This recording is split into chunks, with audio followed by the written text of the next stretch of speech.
again, because this is actually not F, so this is a tricky part for Yeah.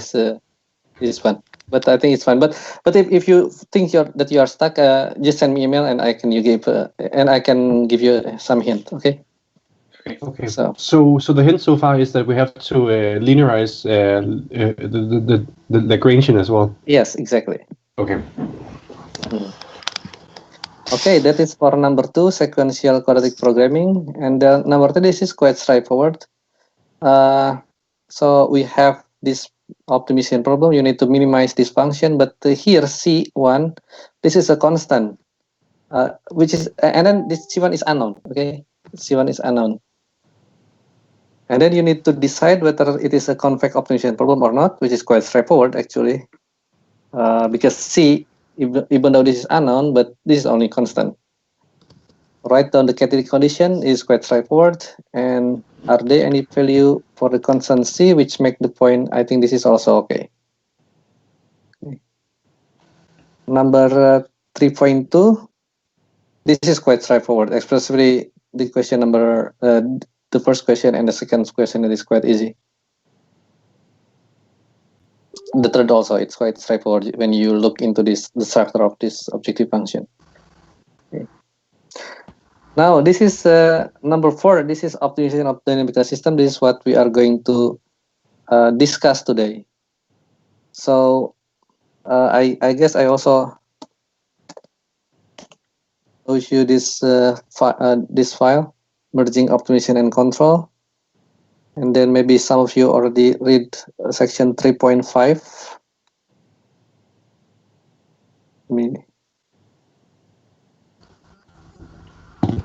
About optimal open loop optimization example. So okay, so question number 4. This is what we are going to discuss today. Let's start. This presentation has been uploaded also in Blackboard, so you can just download it. So let's start with this motivation. Let's say that we have a car, and then this car moving forward, and then once this car moving, the Newton's law is applied, meaning that the sigma of, or the sum of the force is equal to mass times acceleration. The force that you can see here is that the force due to the gas, so it's moving forward, U. But then also you have resistance both from the air and from the road. So let's say that this is the resistance is proportional with the velocity. So B here is a constant. So this is B times velocity. If you increase your velocity, then the resistance will also increase, which is quite makes sense. And then if you remember about the Newton's law, so basically the sum of the force, which is U minus B times V, is equal to mass times acceleration, but the acceleration could be written also as the first derivative of velocity. So you can see here, this V dot, this is the acceleration.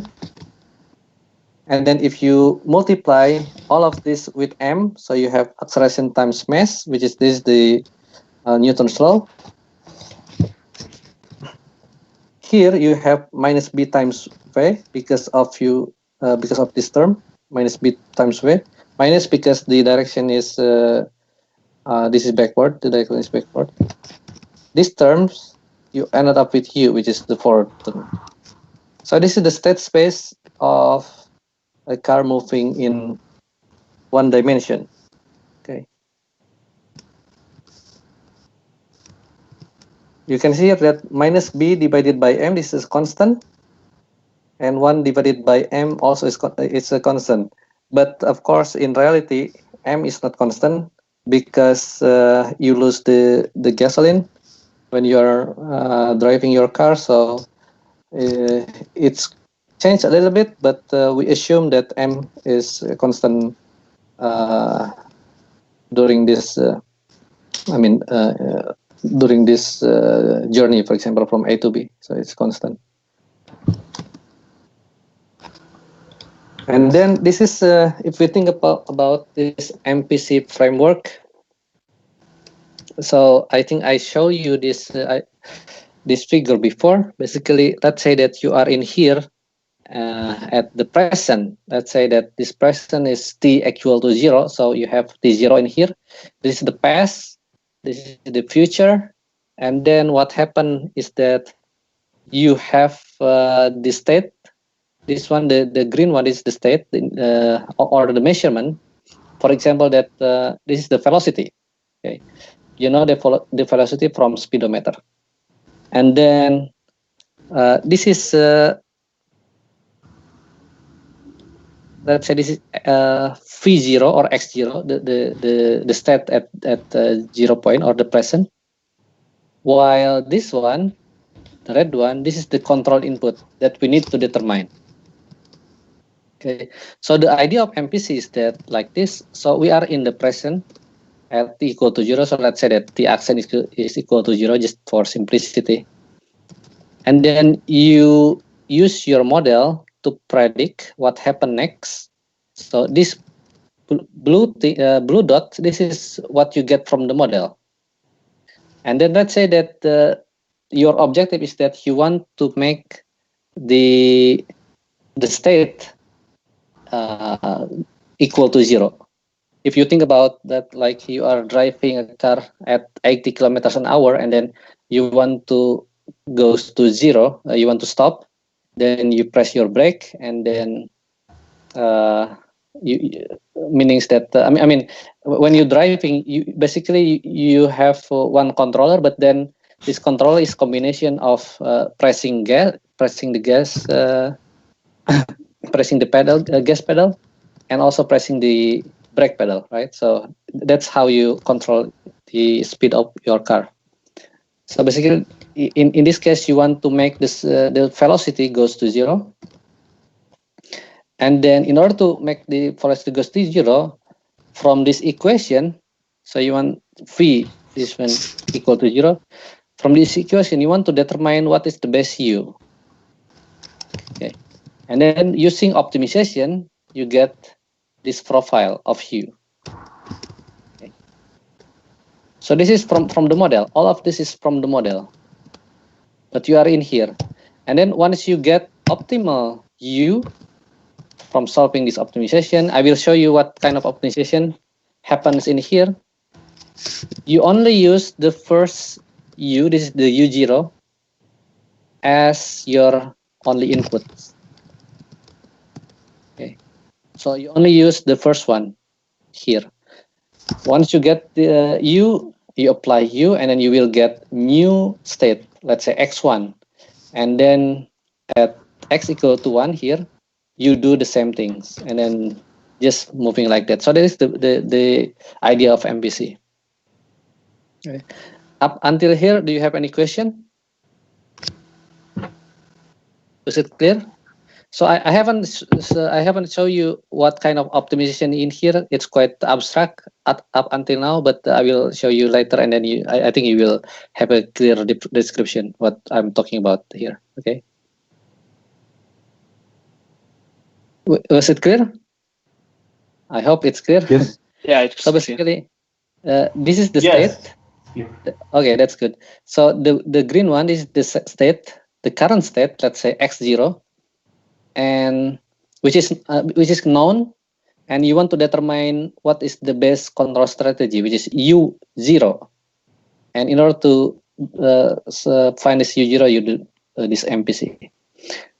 And then this kind of mathematical formation that usually uses when we are working in this domain. Okay, you want to minimize some objective function subject to this constraint. So let's discuss first about this objective function. So this objective function usually or could be written in quadratic form like this. It consists of the term quadratic term of the state. So xt times q times x. So this quadrat. This linear term. Maybe you have linear term that's also possible in this general formulation. And then you also sometimes need to penalize your controller. The reason is because you want to make sure that, let's say, your controller behave quite smoothly, not going from the maximum or upper limit to the lower limit of your controller.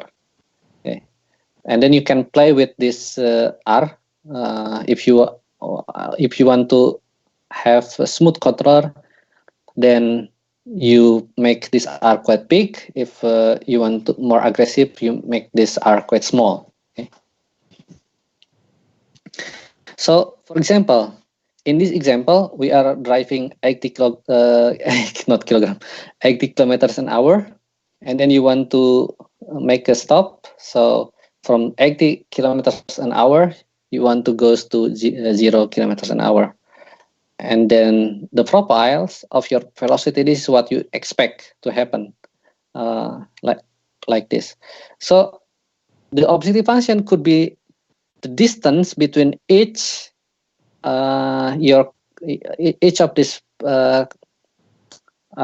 velocity with 0. So you take the difference between, let's say this is velocity 1, v1, minus 0, which is basically this v1 square plus v2 square plus v3 square, and that would be looks like this. Okay, it's square. So basically this is a quadratic.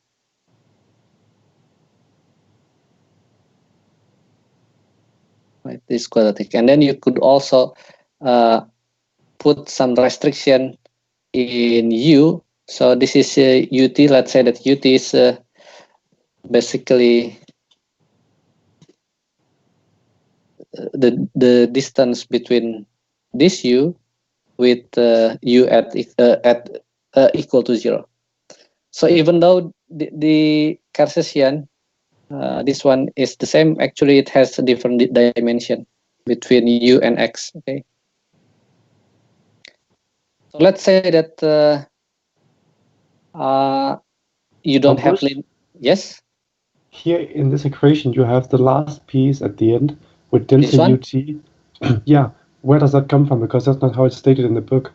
Oh yeah, this is actually when you think about this one. So the previous minus the current minus the previous, that is delta u. So you want to make a smooth transition between the when you change the controller.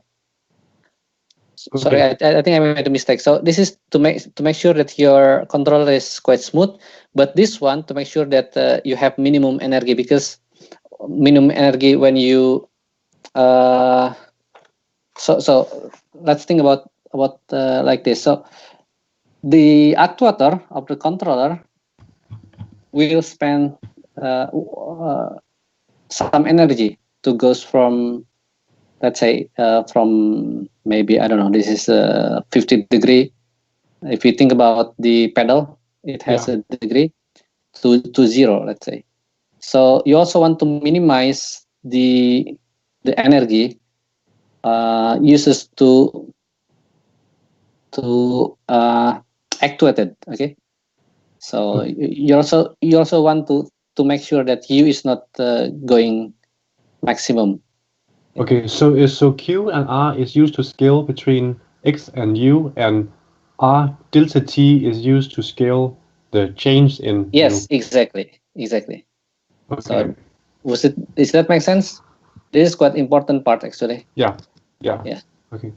So this is the objective. You want to minimize some quadratic function, which is and then my question is that why we don't choose like we want to minimize v1, but we want to minimize v square. Why not only v1 plus v2 plus v3, for example? Why should be square? Which path? That's to reach 0, I guess, instead of going negative. Yes, exactly. So that's actually the reason. The velocity should not go negative, right? Therefore, we just have to square it. So we sure that the velocity will always be positive. So that is about the objective function. And then what is the constraint itself? So the constraint itself is the dynamic of the car, and this is described by this equation. Okay, so this is continuous equation as you see here, but of course we can discretize this. For example, using Euler discretization. It's quite simple. Anyone can help me? What is Euler discretization? So basically, this v dot you can approximate with vk plus 1 minus vk divided by delta t. Okay, and then you multiply delta t to the right hand side. Also, you move the minus vk to the right hand side also. But then basically what I'm trying to say is that you can discretize into this kind of system. Yeah. Was it clear how to discretize into this kind of system? We've seen it before. Yeah, okay, that's good. Yeah. So this is for our example, or cruise control system, this is single input, single output, because we only have one input, which is the velocity. In here, we change the symbol into x, and we also only have one input, which is u. So this is discrete time single input, single output system.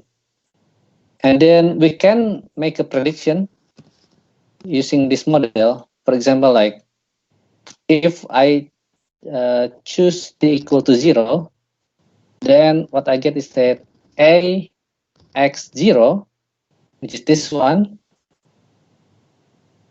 and then plus b u0, which is that one, and then this guy move to that, or it could be also like the right hand side goes into left hand side, so you have this minus. This also become minus, and then if this is t0, then it become x1, which is this one. Okay. Yeah, this is quite. I think it's quite clear. So that is when you have x equal to 0. But if you have x equal to 1, what happens is that you have x2, which is this one, minus a times x1, which is that one, minus b times u1, which is that one. And then you can also do the same thing when you have x equal to 2, then become this equation, and x equal to 3, it's become this equation. So what happened in here is that I want to predict the state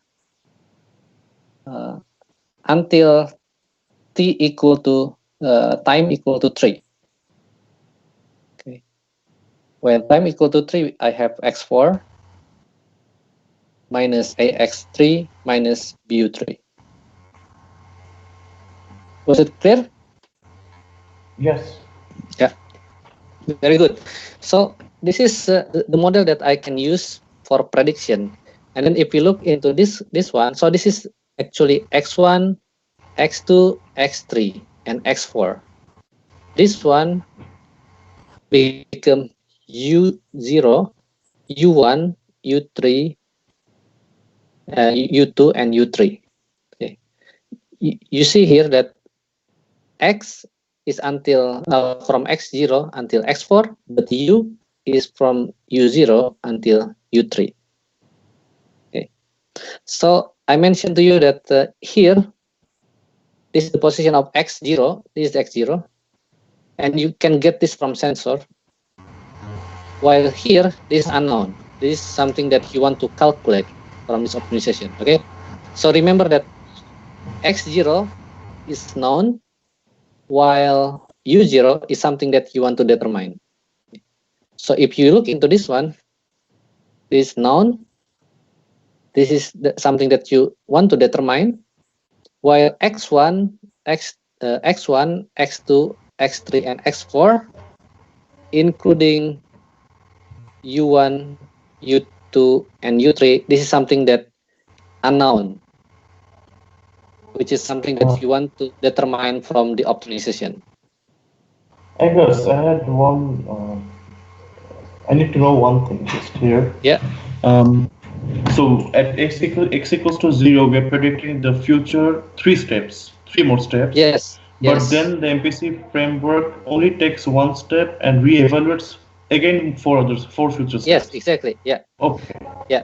So in here, at x equal to 0, at t equal to 0, you make this optimization by defining your the n. Actually, in our example, previous example, n is equal to 3.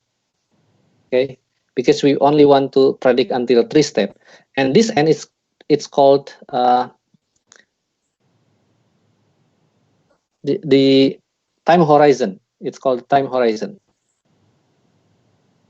So we have the time horizon of 3 in this example. This is only example. Of course, you can also add for t equal to 4, t equal to 5, t equal to 6, and etc. Okay, so you will end up with many equations. But just for simplicity, let's say that we only have until t equal to 3, which means that we have 4 equations here. And on a, this is known. A and b is known from the system, and x0 this is also known. What is unknown is in here is that x1, x2, x3, x4, u0, u1, u2, and u3. Okay, so we have in here 8 unknown. Okay, and how to this kind of equation could be written in a more compact form like this. Okay, so this is something that this is the unknown variable, as I mentioned before. x1, x2, x3, x4 is unknown. u0, u1, u2, and u3 also unknown. So we put this unknown into one factor. Yes, Emil? Okay, it's just that the vector set there.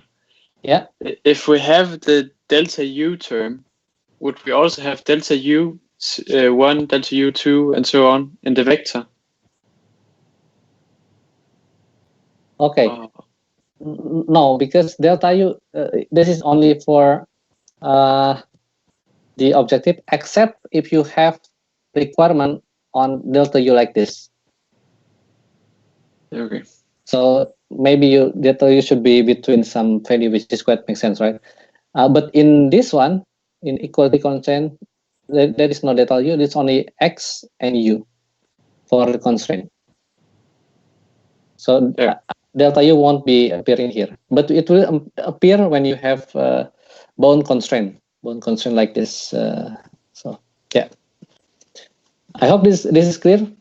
And then this is where I can get this is basically just like how to reconstruct this one into this matrix. So you can see here that x1 minus b u0 equal to a x0, and then this is the same also, minus a times x2 plus x3 equal to 0.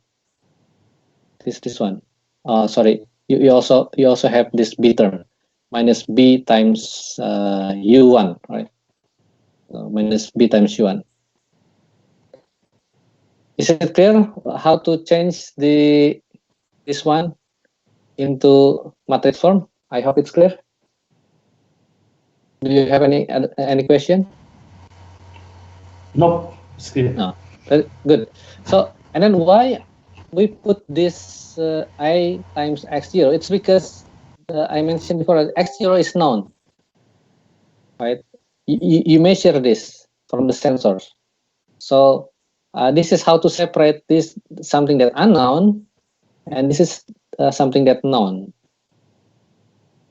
But then overall, you can write like this: A equality times this unknown vector times B, equal to this vector matrix which is known. And this is actually, this guy is it's called Z vector. For some reason, I cut this Z, but this is actually, we symbolize this as Z, just for simplicity, okay? So Z is a vector of unknown, which consists of the state and also the controller. And then sometimes, yes? Are the variables A and B known to us? So sorry, what could you repeat? Are these variables A and B known to us? Yes, yes. A and B is known. Okay. And then this A and B is known because you can derive or you can find it from here. So for example, what is A? A is basically 1 minus B divided by M. Okay. Times delta T. And the B, the constant B, that is 1 divided by M times delta T. So this is known. A and B are known. Okay. So this is known. This guy is known. This is unknown. So that is the constraint, equality constraint. Sometimes you have bound constraint. For example, like let's say that the velocity, the x, should be between 240 kilometers an hour until 0. So that could be a constraint also. And then you could also bound the controller, let's say between 45 degrees until between 0 to 45 degrees, if you think about the pedal. So we have bound constraint. And then how about the objective function? So the objective function, if we see a simpler form, August, let's say that, yes? If you go one slide back, why do you have two negative signs? This one? Yeah, why is negative on both sides? Oh, okay. It's because you want to have this equality larger than or equal to. Oh, okay. Mm-hmm. Yeah. Yeah. Good. Which is actually, if you multiply with -1, it will be less than or equal, which is So if we simplifies this objective function, is so you don't have linear form, and then you don't have delta U. This is quite basic objective function. We could also write this objective function into a matrix multiplication. So let's say that we choose n equal to 3. N equal to 4. 4 minus 1 equal to 3. So from t0 until t equal to 3. And then if we substitute, this become like this. So you have q1 times x1 square plus q2 times x2 square, and so on. But then this form could be written into more compact form in terms of matrix multiplication like this. So remember, what is Z? Z is basically a vector of x1, x2, x3, x4, and then u0, u1, u2, and u3. So it will look like this.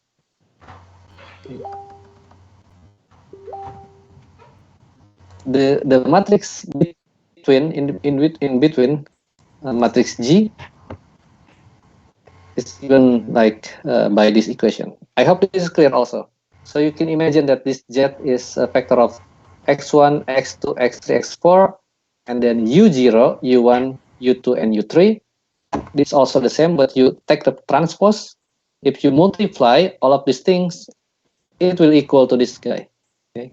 So this is only how to represent the objective function into more simpler way in matrix multiplication.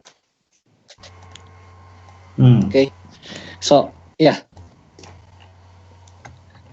So then we can write our problem into, we want to minimize the objective function, which is fz equal to this guy, or this could be also written like equal to half of z transpose times this matrix G times z, right?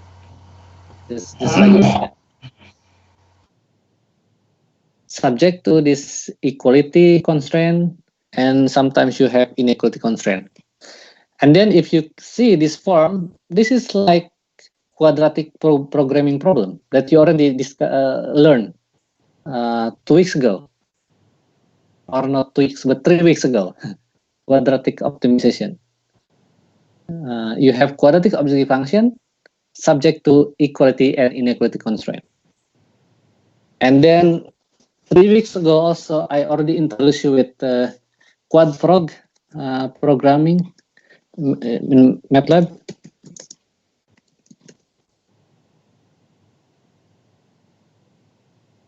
So if you want to solve that kind of optimization, what you can do is that, so this is the type of optimization problem. You have a quadratic objective function, which is this one, subject to equality and inequality constraint.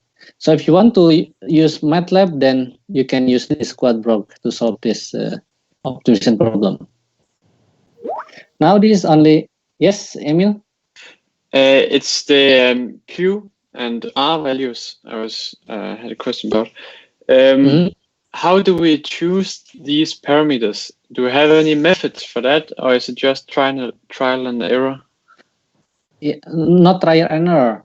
Okay. There is some requirement, especially for the matrix Q. Sorry, what is matrix Q? Yeah, it had to be positive, definite. Yes, exactly. So that's true. So Q and R should be positive definite. But then I think your question is, should I choose like identity matrix or identity matrix times 100? Yeah, exactly.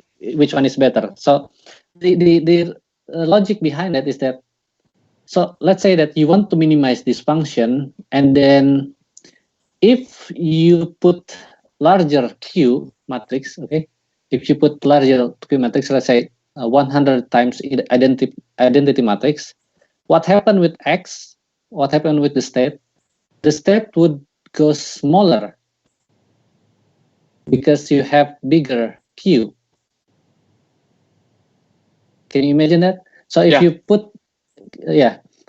and vice versa, if you put smaller Q, smaller matrix, let's say 0.1 times identity, then X would go larger.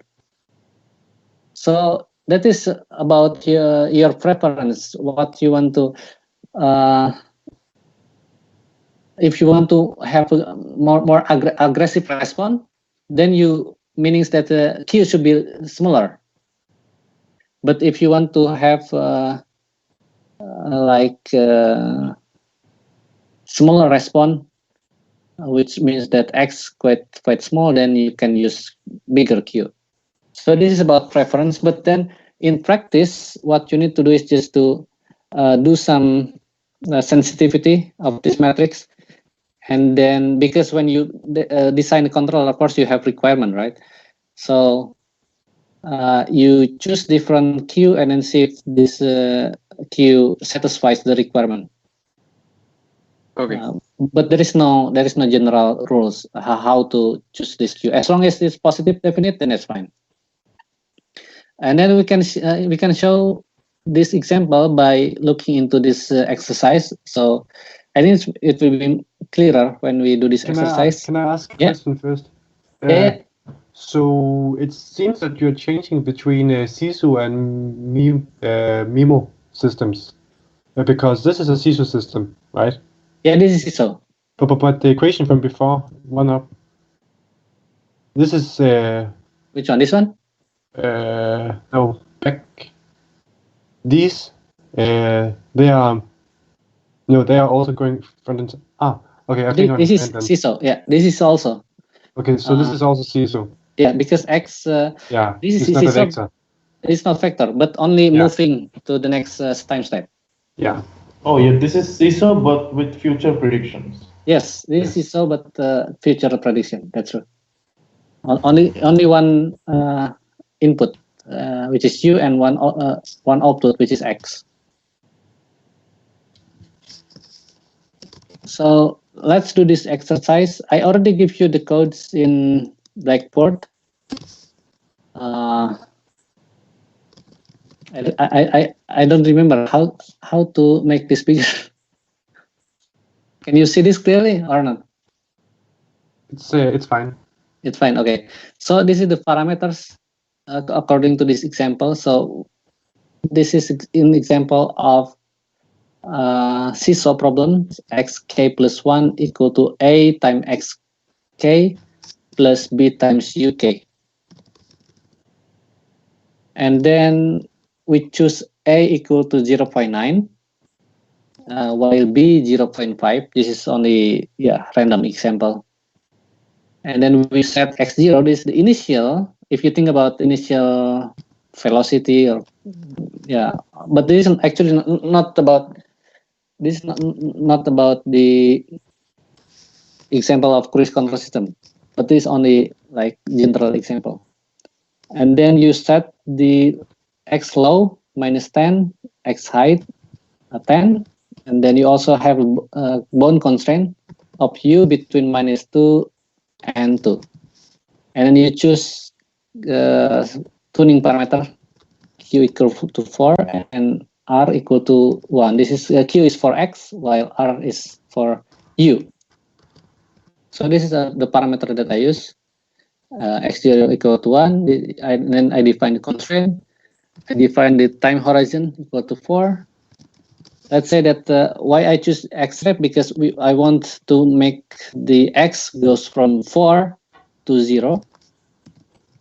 And then this I define the G matrix.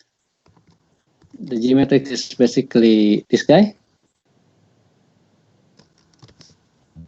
And then A equality, which is this A equality. And then B equality, that one.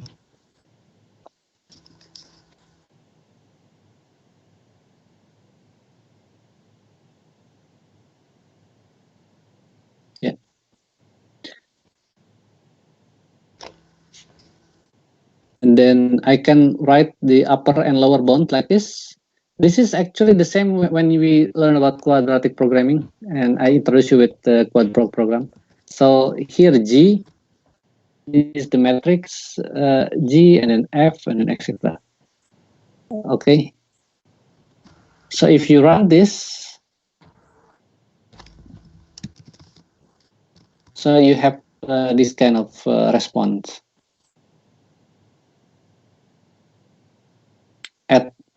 This is at t equal to 0. The state is 4. So this is x0. And then x1 going down, x2, x3, and then x4. While for u, this is u1. Sorry, this is not u1. This is u0, u1, and then this is u2, and then this is u3. Now, I think it will be easier for you to understand if you go into this these codes and then try to understand what happened in here. But basically, the idea of this program is that you want to solve quadratic optimization problem. Do you have any question, or it's quite clear? I have one. Yes. But it's with regards to the assignment. Do you want us to do something similar to this for the assignment? Yeah, it's similar, but then there is a trick actually. So if you look into this assignment, I want you to implement. Okay, before I go to the assignment, when you do this, okay, when you run this program, this is actually, it's called open loop optimization. Do you know why? There's no feedback. Yes, exactly. There is no feedback. You only run for one step, for one optimization. So you only calculate the U, which is the U, without feedback. But if, for example, once you get this result and then you use U to wait. So here, could you silence the mic? Okay, thanks. So here you able to calculate U0, which is this one, right? So this is U0, and then this is what you get.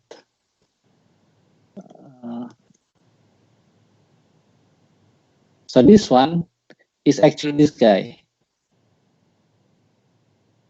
But if you use this U0, which is this one, U0, into the system, you feed this U0 into the system, and then let the system react until you get X1, the next X, then it's called feedback control system. If you only solve until this one without feed this information into the system, then that is only open loop. Okay, so here it's quite clear. Solution to the open loop optimization problem.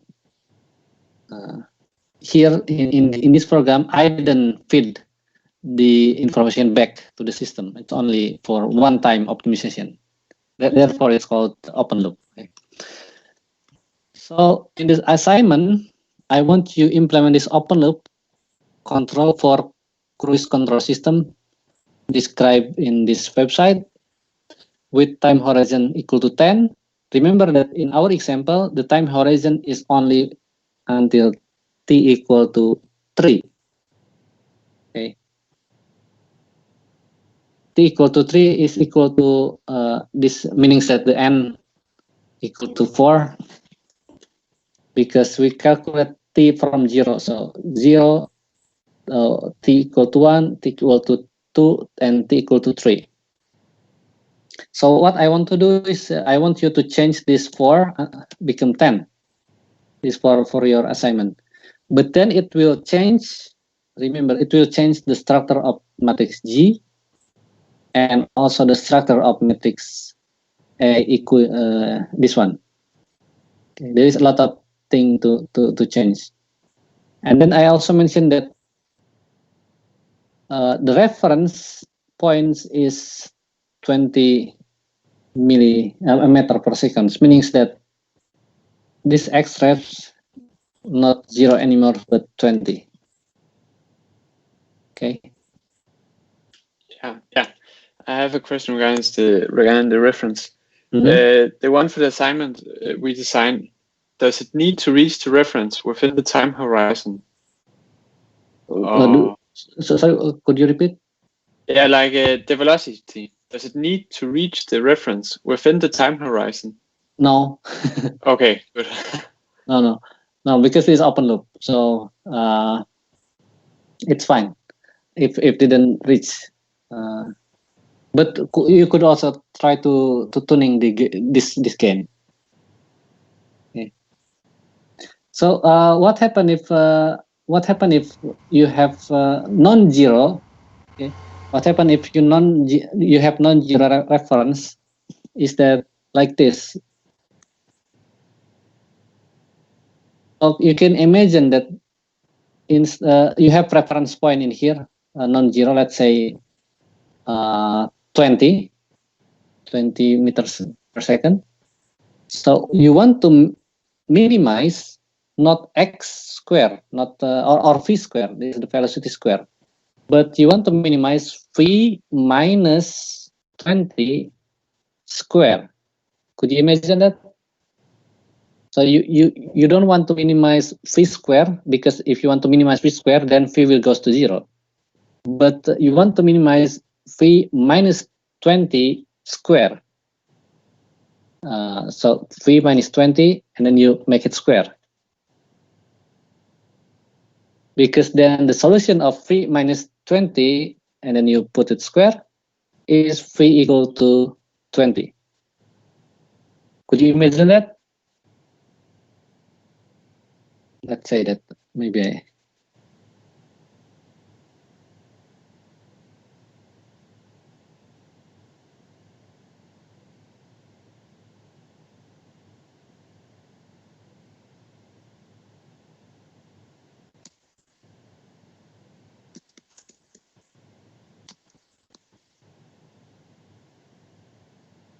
Oh, what is this? Oh, sorry, where is my...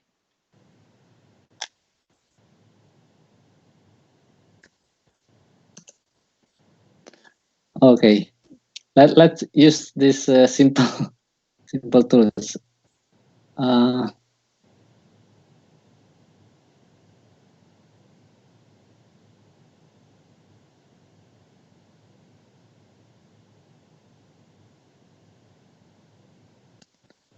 So in optimization problem, if you have non-zero reference point, what you want to have is that you want to minimize, let's say this at times k,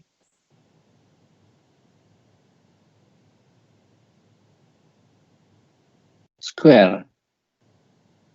Okay. If you minimize this function, then it means that you want to make phi k goes to 20. Was it clear?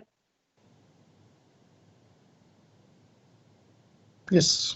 Yeah. So Yeah, but how do we generalize it to the general minimization yes, problem? that's a good idea.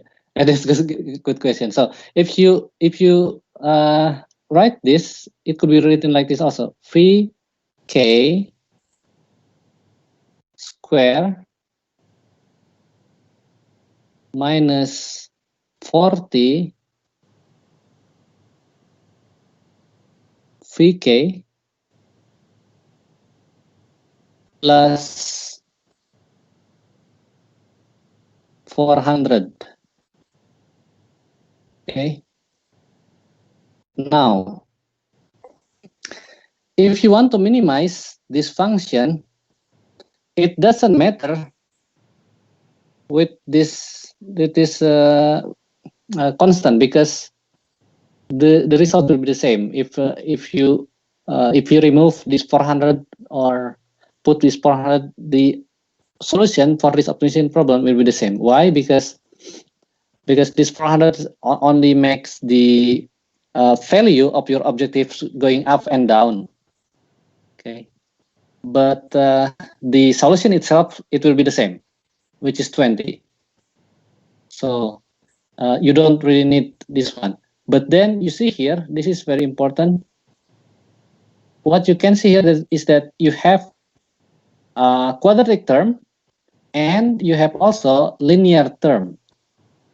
Okay, and then if you look into this quad programming in here, you have this f. This is linear term, meaning that this f contain minus 40. Right? Therefore, you need to define this f there. This f contains the reference. Why?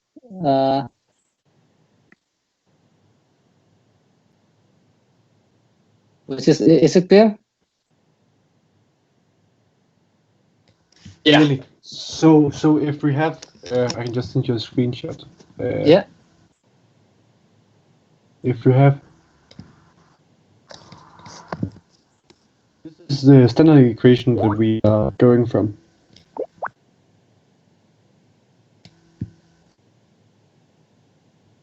Yeah, this one. So here we will just add the extra term, which would Yes. be twice the reference, Yeah. and that would be the Exactly. only thing. Yeah, that's exactly. Okay. I mean, you can define this by putting here the f, which is this f is the linear term, right? So let's say that I only keep this on the 4 because it will run. So you see here that it started going up. Yeah. I mean, if it is until 10, then probably it's quite closer to 20. Okay. So that's how to do it. Basically, the reference point, non-zero reference point, will have an impact to this linear term in your objective function. Okay, good.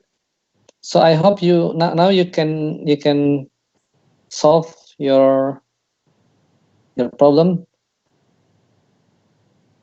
But then also here, maybe I would suggest to you to change also the constraint, because if you look into this one, the u, this is quite slow, right? And I mean, it is almost constant. This is the value is only 2. So maybe also you could change this one, make it smaller. Yeah, sorry, not smaller, but bigger.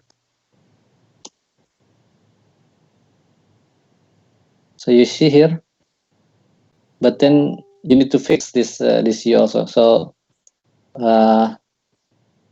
you could do it like change also this q, or you could also change the constraint, stuff like that. So you just try to experiment with these parameters, because then you will have a feeling how this stuff works. Okay,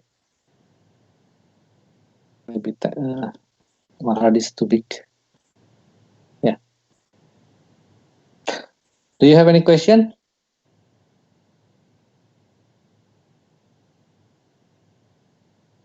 I hope it's clear. Agus, so we need to find A and B from the cruise control formula here, right? A is minus B by M times delta T, right? A is equal to, let's see. Minus B over M times delta T. Wait. Yeah.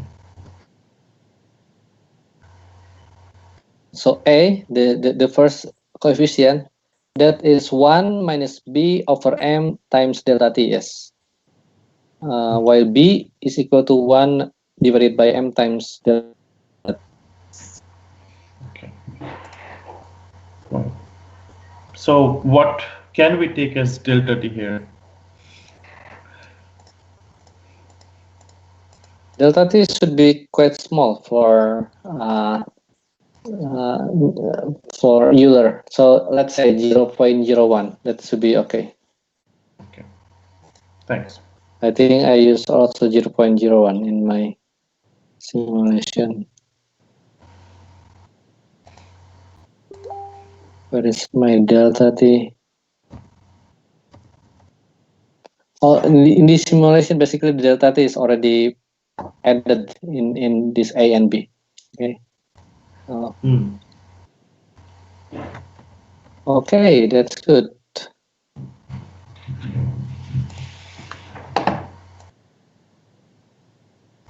If there are any other questions, we can email you. Yes, if you have any question, then you can email me. So, do you have any other question? I hope it's clear for you how to solve this dynamic optimization problem, open loop dynamic optimization problem. It's quite straightforward, right? What you need to remember is that this figure. So basically, what happened is that you are in here, and then what you want to do is you want to solve this open loop optimization problem first by generating the prediction. So when you generate your prediction, basically you create this constraint, and then you define this objective function. Let's say that the difference between your prediction with the reference point, the reference could be 0 or maybe 20 or non-zero numbers. And then you solve this optimization, and then you for MPC you input or you feedback only the first control input that you obtain from this optimization back into the system. Once you do this, and then the system will give you another new X, new state, and then you use this state to do this optimization problem also again. Okay. So what is important in here is that this state is obtained from the sensors, right? So this green button is obtained from the sensor. But then you remember that sensor has limitation, for example, like noise. And then if you want to get an accurate state from your sensors, you need to use Kalman filter, for example. So that is why next week we'll learn about Kalman filter. Do you have any question? If not, we will finish and then see you next week then. Any question? Yeah, is there exercises today? Oh, okay. There is no exercise today, but I want you just play with this exercise that I give you. Not exercise, but this code. You can play with playing with the Q, playing with the R, and also try to change the constraint. So just familiar with this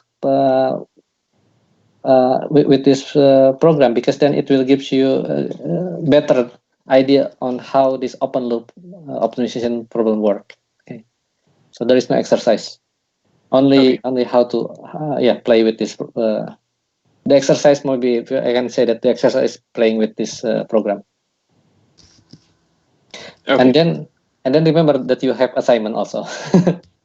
So you can start to look into assignment number 4. Yeah. What is the project we are going to get? When? When and what is the project we're going to get? Yeah, I will give you the project on Remay. What is the project? I will inform you later, because actually I still thinking if we will use the same project like last year, or maybe more challenging project. So I need to discuss this with Adam. Okay. So do you know the turn-in date for the project then? Yeah, the project should be sent it to me at the end of June. So just before June? Yeah. Okay. Okay, that's good. So sorry. Yes. May wait, not at the end of June, because that is June is the exam, right? I mean at the end of May. Sorry, at the end of May.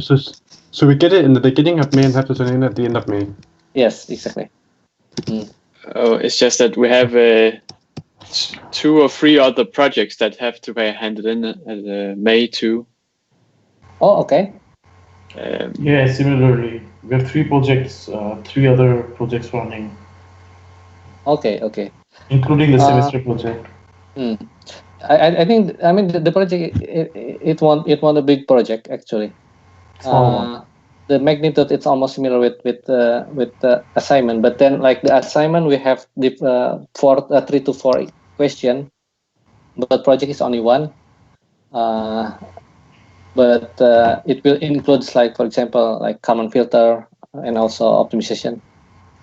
So we can consider that as an assignment 3 type. Consider as what? We can consider that as an assignment. Yeah, I mean it's you can consider that assignment, yeah. But because I also call this project just like last year. I told the students that you can work in a group. Yeah, that would be good, because But let's see. I haven't decided if I want to do it just like last year. Regarding the problems also. So just wait until end of this month. Okay. Right. Okay. Yeah. Okay. Good. I hope today's lecture is quite clear for you. You learned something about the open loop optimization problem. Actually, it's a bit hard for me to explain mathematic material just talking in Skype. But I mean, this is the way it is. So. Yeah. I actually have one more question. Yeah. So in your 9th slide, Mm-hmm. you define the G matrix. Yes. But we never use the G matrix. Is it just to know? So is it just to know that it's similar to our normal quadratic form, or is it? This G matrix, you mean? Yeah. So that's our normal quadratic form, but you don't really use it in the MPC for CISO. No, we use it actually here. We use it in here. This G. This is for objective function. Okay. And so if we compare it to the 10th slide, so that's not to be compared, or what, 9 and 10? 9. Which one? 9 and 10. This one and this one. Yeah. So you have FZ in the above one. So this the one we are at now. That's the CISO, and the other one is also the CISO. But is the other one? So this is just the scalar form, and the other one is the matrix form of the objective. Yes, exactly. Both. Okay. This the same thing. This one and this one is the same thing. Yeah. Okay. Good. Yeah. This one basically, it's the same thing. Okay. But yeah, maybe it's quite clear. So this G contains this diagonal matrix. It contains the coefficient of this one. So basically, it's the same thing. Okay. Good. Okay. Good. So see you next week then. Yes. See you. Thanks. See you. Yeah. Bye. Agus, Yeah. I have one question. Yeah. Sorry. Okay. Sorry. For the constraint matrix, Yeah. I understand that with the change in horizon, the matrix G will change. Yeah. But what about? Yeah. Yeah, I understand how to work on it, but what about the constraint matrix? It will change also. Will It change will change accordingly. also. Yeah. Okay. Because so first of all, if you have if your time horizon is equal to 10, then you will 10 have terms for QNR. Yeah. 20 times 20 matrix, right? Yes. 10 terms for each of them. Yeah.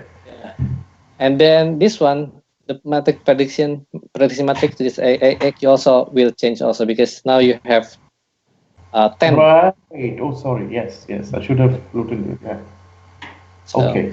Yeah. But I think, you know what? I think you could also make an automatic program. So instead of writing this 20 times 20, maybe you can make a simple program because even though this is this matrix actually has a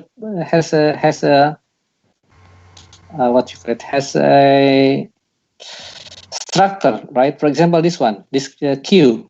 This is actually equal to Q times identity matrix. Yeah.